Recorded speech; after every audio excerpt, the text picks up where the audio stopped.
നമുക്കൊരാളെ ഇഷ്ടപ്പെട്ട് കഴിഞ്ഞാൽ അയാളുടെ എല്ലാ അറ്റൻഷനും നമുക്ക് തന്നെ കിട്ടണം, അയാളുടെ എല്ലാ കെയറും നമുക്ക് തന്നെ കിട്ടണം എന്ന് പറഞ്ഞാൽ നമുക്ക് ഒരിക്കലും നടക്കുന്ന ഒരു കാര്യമല്ല അല്ലേ. മേ ബി അയാൾക്ക് നമ്മളൊരു താല്പര്യം ഉണ്ടാവില്ല, നമുക്ക് നമ്മൾ കൊടുക്കുന്ന അതേ ഒരു അറ്റൻഷനും കെയറും സ്നേഹവും ഒന്നും അയാൾക്ക് തിരിച്ച് നമ്മളോട് ഉണ്ടായിക്കൊള്ളണം എന്നില്ല. അപ്പോൾ അങ്ങനെ ഒരു നമ്മൾ കൊടുക്കുന്ന ഒരു സംഗതി നമുക്ക് പിടിച്ചു പറിക്കാനും പറ്റില്ല. അങ്ങനെ പിടിച്ചു പറിച്ചു കഴിഞ്ഞാൽ അത് വല്ലാത്തൊരു അരോചകമുള്ളൊരു കാര്യമാണ്. അവരെ സംബന്ധിച്ചിടത്തോളം ഭയങ്കര ഇറിറ്റേറ്റിംഗ് ആയിട്ട് തോന്നും. അവരെപ്പോഴും ചേസ് ചെയ്യുക, അല്ലാന്നുണ്ടെങ്കിൽ അവരുടെ കൂടെ ചോദിച്ച് സ്നേഹം തരൂ എന്നൊക്കെ ചോദിച്ചു മേടിക്കുന്ന ഭയങ്കര ക്രിഞ്ചുള്ള പരിപാടിയാണ് അല്ലേ. അപ്പോൾ ഇത് നമുക്ക് എങ്ങനെ നേടിയെടുക്കാം, അല്ലെങ്കിൽ നമ്മൾ കൊടുക്കുന്ന ഒരു സ്നേഹം നമ്മളുടെ വാല്യൂ മനസ്സിലാക്കാണ്ട് അവർ നമ്മളെ മൈൻഡ് ആക്കാണ്ട് തിരിഞ്ഞു നടക്കുന്ന ആൾക്കാരാണെന്നുണ്ടെങ്കിൽ അതെങ്ങനെ നമുക്ക് അവരെ കൊണ്ട് മനസ്സിലാക്കി എടുപ്പിക്കാം, അവരെ നമ്മളിലേക്ക് എങ്ങനെ എത്തിക്കാം എന്നുള്ളത് നമുക്ക് നോക്കാം. അതിന് നമ്മൾ ഉപയോഗിക്കുന്ന കുറച്ച് റിവേഴ്സ് സൈക്കോളജി ആണ് കേട്ടോ. റിവേഴ്സ് സൈക്കോളജിയെ കുറിച്ചിട്ടാണ് പറയുന്നത്. നിങ്ങൾക്ക് താല്പര്യമുള്ള ആൾക്കാർക്ക് അവർക്ക് നിങ്ങളിൽ താല്പര്യമില്ലെങ്കിൽ എങ്ങനെ നിങ്ങളിലേക്ക് എത്തിക്കാം എന്നുള്ളത് നമുക്ക് നോക്കാം. Welcome to just talk.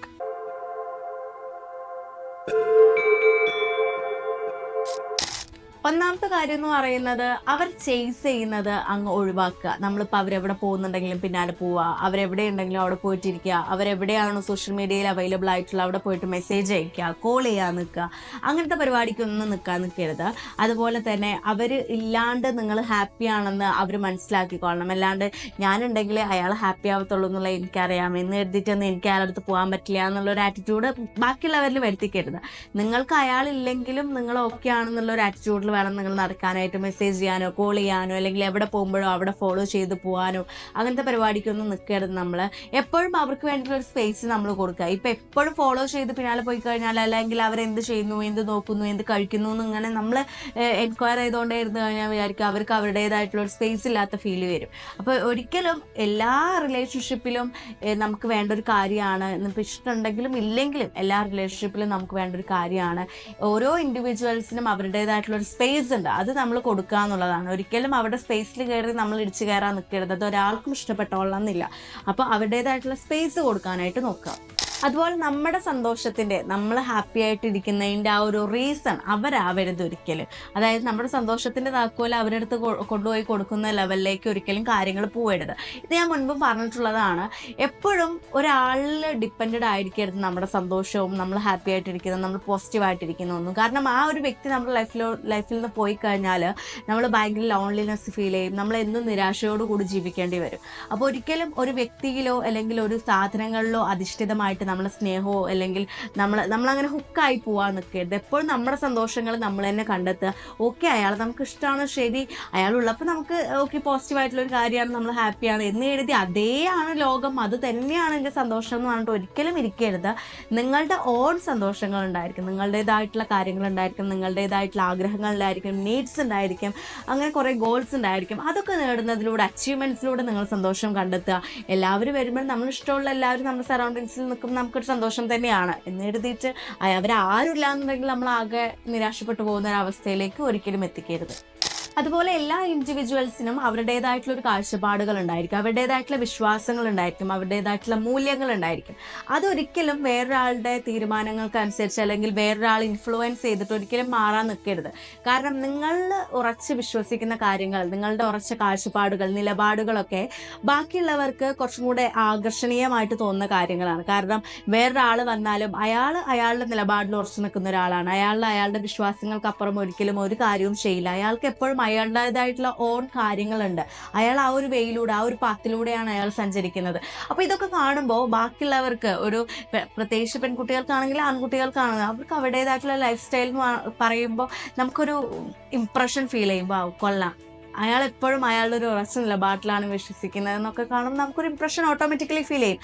അതുപോലെ തന്നെ അയാളുടെ കാര്യങ്ങൾക്ക് അയാൾ എത്രത്തോളം ഇമ്പോർട്ടൻസ് കൊടുക്കുന്നുണ്ടെങ്കിൽ അയാളുടെ ലൈഫിലോട്ട് വേറൊരാൾ കടന്നു വന്നു കഴിഞ്ഞാൽ, അത് ഒരു ഫ്രണ്ട് ആയിക്കോട്ടെ, ഒരു പാർട്ട്ണർ ആയിക്കോട്ടെ, അയാൾ അത്രത്തോളം ഇമ്പോർട്ടൻസ് ആ കാര്യങ്ങൾക്കും കൊടുക്കും എന്നുള്ളൊരു ഉറച്ച വിശ്വാസം ബാക്കിയുള്ളവർക്ക്, സെക്കൻഡ് പേഴ്സണ് കാണുന്നവർക്ക് തോന്നുന്നുണ്ടായിരിക്കും. അതുകൊണ്ട് എപ്പോഴും നമ്മുടെ നിലപാടുകളിലും കാഴ്ചപ്പാടുകളിലും നമ്മൾ ഉറച്ചു നിൽക്കുക എന്നുള്ളത് ഇമ്പോർട്ടൻ്റ് ആയിട്ടുള്ള ഒരു കാര്യമാണ്. അതുപോലെ നിങ്ങൾക്ക് ഏത് വ്യക്തിയോടാണോ താല്പര്യം, ആ വ്യക്തിയോട് നിങ്ങൾ ഓഫ് കോഴ്സ് കാണിക്കണം നിങ്ങൾക്ക് അവരുടെ അടുത്തോട് താല്പര്യമുണ്ടെന്നുള്ളത്. അപ്പോൾ മാത്രമാണ് അവരത് മനസ്സിലാക്കുകയുള്ളൂ. എന്ന് കരുതി ഒരിക്കലും നമുക്ക് അവരെ ആവശ്യമാണ്, അവരില്ലെങ്കിൽ പറ്റില്ല, അല്ലാന്നുണ്ടെങ്കിൽ ഭയങ്കരമായിട്ട് അവരില്ലെങ്കിൽ നമ്മൾ ഡിപ്രസ്ഡ് ആയി പോകും, അങ്ങനത്തെ ഒരു ഫീലാണെന്നുള്ളത് അവരൊരിക്കലും അറിയിക്കാൻ പാടില്ല കേട്ടോ. അത് ചിലപ്പോൾ മേ ബി അവരിലൊരു വേറൊരു ലെവലിലേക്ക് കാര്യങ്ങൾ എത്തിക്കും. അപ്പം അങ്ങനെ ഒരു ഫീലിങ്സ് ഒന്നും കൊടുക്കണ്ട. നിങ്ങൾക്ക് അവരെ താല്പര്യമാണെന്നുള്ളത് മാത്രം അറിയിക്കുക. അതിപ്പോൾ എങ്ങനെ ചെയ്യാം? അവർ സാഡായിട്ടിരിക്കുന്ന സമയത്ത് അല്ലെങ്കിൽ അവർക്ക് ഹെൽപ്പ് ആവശ്യമുള്ള സമയത്ത് നിങ്ങളൊരു സപ്പോർട്ട് കൊടുക്കുക, ഒരു മോട്ടിവേഷൻ കൊടുക്കുക. സങ്കടപ്പെടുന്ന സമയത്ത് പോട്ടെ കുഴപ്പമില്ല എന്നൊക്കെ പറഞ്ഞിട്ട് അവരെ കുറച്ച് ആശ്വസിപ്പിക്കാം. അതുപോലെ അവരുടെ അച്ചീവ്മെൻറ്റ്സിൽ നമ്മൾ പങ്കാളികളാവാം. അവർ വിളിക്കുമ്പോൾ അവർക്ക് എന്തെങ്കിലും ആവശ്യങ്ങളുണ്ടെങ്കിൽ അത് ചെയ്തു കൊടുക്കാം. അങ്ങനെയൊക്കെ എന്ന് കരുതി ഫുൾ ടൈം അവരുടെ അടുത്ത് ആവാനും പാടില്ല. അപ്പോൾ ചെയ്ത് കൊടുത്തു കഴിഞ്ഞാൽ അവർക്കൊരു ഫീൽ വേണം, ശരി ഞാൻ എന്താവശ്യത്തിന് വിളിച്ചാലും ഓടി വരാൻ ഒരാളുണ്ട്, അല്ലെങ്കിൽ അയാൾക്ക് നമ്മൾ താല്പര്യമുള്ളതുകൊണ്ടല്ലേ അവർ നമുക്ക് വേണ്ടി ഇത്രയൊക്കെ ചെയ്ത് തരുന്നത് എന്നുള്ളൊരു തോട്ട് അവർക്കും കൂടെ തോന്നുന്ന ലെവലിൽ നിങ്ങൾ ചെയ്യണം. ഒരിക്കലും ചുറ്റിപ്പറ്റി പിന്നാലെ നടക്കുന്ന ലെവലിൽ അവരുടെ ഒരു മിഡിൽ നമ്മുടെ സ്റ്റാൻഡേർഡ് വിട്ട് നമ്മൾ ഒരിക്കലും ഒരു കാര്യം ചെയ്യാൻ പാടില്ല. അതുപോലെ നിങ്ങളുടെ ഒരു ബെസ്റ്റ് വേർഷൻ അവരിരിക്കുന്ന സമയത്ത് നിങ്ങളുടെ ഒരു ബെസ്റ്റ് വേർഷനായിട്ട് നിങ്ങൾ മാറാനായിട്ട് നോക്കുക. ബെസ്റ്റ് വേർഷൻ എന്ന് ഉദ്ദേശിക്കുന്നത് നിങ്ങൾ വേറൊരാളുടെ ഒരു ബിഹേവിയറോ ആറ്റിറ്റ്യൂഡോ കടമെടുക്കണം എന്നൊന്നും അല്ല പറയുന്നത്. നിങ്ങൾ നിങ്ങളായിട്ട് തന്നെ ഒത്തന്റിക് ആയിട്ട് നിൽക്കുക. പക്ഷെ നിങ്ങളുടെ കുറെ ക്വാളിറ്റീസ് ഏറ്റവും ബെസ്റ്റ് ആയിട്ട് ഏറ്റവും നല്ല രീതിക്ക് നിങ്ങൾക്ക് എങ്ങനെ പ്രസന്റ് ചെയ്യാൻ പറ്റുന്നോ അതുപോലെ നിങ്ങൾ നിൽക്കാനായിട്ട് നോക്കുക. അതുപോലെ തന്നെ നിങ്ങൾക്ക് ചെയ്യാൻ പറ്റുന്ന വേറൊരു കാര്യമാണ് ഇത്തിരി ക്ഷമ വളരെ നല്ലതാണ് ഏതൊരു കാര്യത്തിനും. ഇപ്പോൾ നിങ്ങൾക്ക് അവർക്ക് കൊടുക്കാൻ പറ്റിയ ഒരു കാര്യമാണ് നല്ലോണം ടൈം കൊടുക്കുക. ഈ ക്ഷമ കൊണ്ട് ഉദ്ദേശിക്കുന്നത് അതാണ്, അത്യാവശ്യം ടൈം കൊടുക്കുക എന്നുള്ളത്. അവർക്ക് നിങ്ങളുമായിട്ട് ഫ്രണ്ട്ഷിപ്പ് ഉണ്ടാക്കാനോ അല്ലാന്നുണ്ടെങ്കിൽ റിലേഷൻഷിപ്പിലാവാനോ ഉള്ള ഒരു സമയം നമ്മൾ എപ്പോഴും കൊടുക്കണം. ഇടിച്ചു കയറി എന്തായി നിങ്ങൾ എപ്പോഴും ചോദിക്കുന്നതിന് പകരം ക്ഷമയോടുകൂടി നമ്മൾ വെയിറ്റ് ചെയ്യുക, ടൈം കൊടുക്കുക, സ്പേസ് ചെയ്യുക. അവരുടെ ഒരു തീരുമാനങ്ങൾക്കുള്ള ഒരു വാല്യൂ നമ്മൾ എപ്പോഴും കൊടുക്കണം. അതുപോലെ അവർ നിങ്ങളെ അവഗണിക്കുന്നതിൻ്റെ റീസൺ മേ ബി അവർക്ക് നിങ്ങളെ ഇഷ്ടമല്ലാഞ്ഞിട്ടോ അല്ലെങ്കിൽ അവർക്ക് നിങ്ങളുടെ താല്പര്യം ഇല്ലാഞ്ഞിട്ടോ ഒന്നും ആവില്ല. മേ ബി എല്ലാവരെയും കാണുന്നത് പോലെ ജനറൽ ആയിട്ട് തന്നെ നിങ്ങളെയും കാണുന്നുണ്ടായിരിക്കും. ഒരു ഇഷ്ടക്കേടൊന്നും ഉണ്ടായിക്കൊള്ളുന്നില്ല. പക്ഷെ എല്ലാ ദിവസവും ഒരുപോലെ ആയിക്കൊള്ളുന്നില്ലല്ലോ. അവർക്ക് മേ ബി വർക്കിൻ്റെ പ്രഷർ ഉണ്ടായിരിക്കും, അല്ലെങ്കിൽ ഫാമിലി ഇഷ്യൂസ് ഉണ്ടായിരിക്കും, അല്ലെങ്കിൽ ചില ദിവസങ്ങൾ നമുക്ക് വളരെ മോശമായിരിക്കും, മൂഡ് തീരെ ശരി ഉണ്ടായിരിക്കില്ല. അങ്ങനത്തെ സമയത്തൊക്കെ പോയി ഇടിച്ചു കയറി സംസാരിക്കാൻ നിന്നിട്ടുണ്ടെങ്കിൽ നമ്മൾക്ക് അവരൊരു വാല്യൂം തരത്തില്ല. ഒന്നാമത് അവരെ മോശമായിട്ടുള്ളൊരു ഇതിലാണ് ഇരിക്കുന്നത്. ആ സമയത്ത് നമ്മൾ പോയി സംസാരിച്ച് അവർ മൈൻഡ് ആക്കിക്കൊള്ളണമെന്നൊന്നുമില്ല. അപ്പം അത് മനസ്സിലാക്കണം.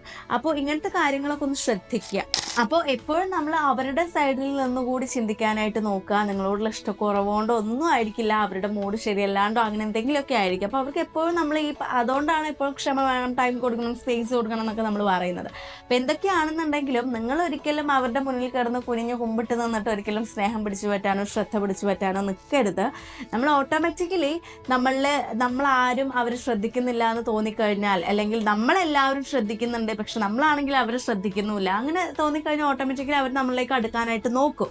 ഓക്കെ, അപ്പോൾ എപ്പോഴും നിങ്ങളുടെ മൂല്യങ്ങളും നിങ്ങളുടെ കാഴ്ചപ്പാടുകളും നമ്മുടെ ഒരു പ്രസ്റ്റീജ് ഇല്ലേ അത് വിട്ടിട്ട് ഒരിക്കലും നിങ്ങൾ ഒരു റിലേഷൻഷിപ്പിലോട്ടും പോകരുത്. കാരണം നമ്മുടെ വാല്യൂ നല്ല രീതിക്ക് ഇടിഞ്ഞു പോകുന്ന സംഗതികളാണ് അതൊക്കെ. അപ്പോൾ ഈ കാര്യങ്ങളൊക്കെ ഒന്ന് ശ്രദ്ധിച്ചിട്ട് റിവേഴ്സ് സൈക്കോളജിയിലൂടെ ആളുകളുടെ ശ്രദ്ധ പിടിച്ചേ പറ്റാൻ നോക്കി.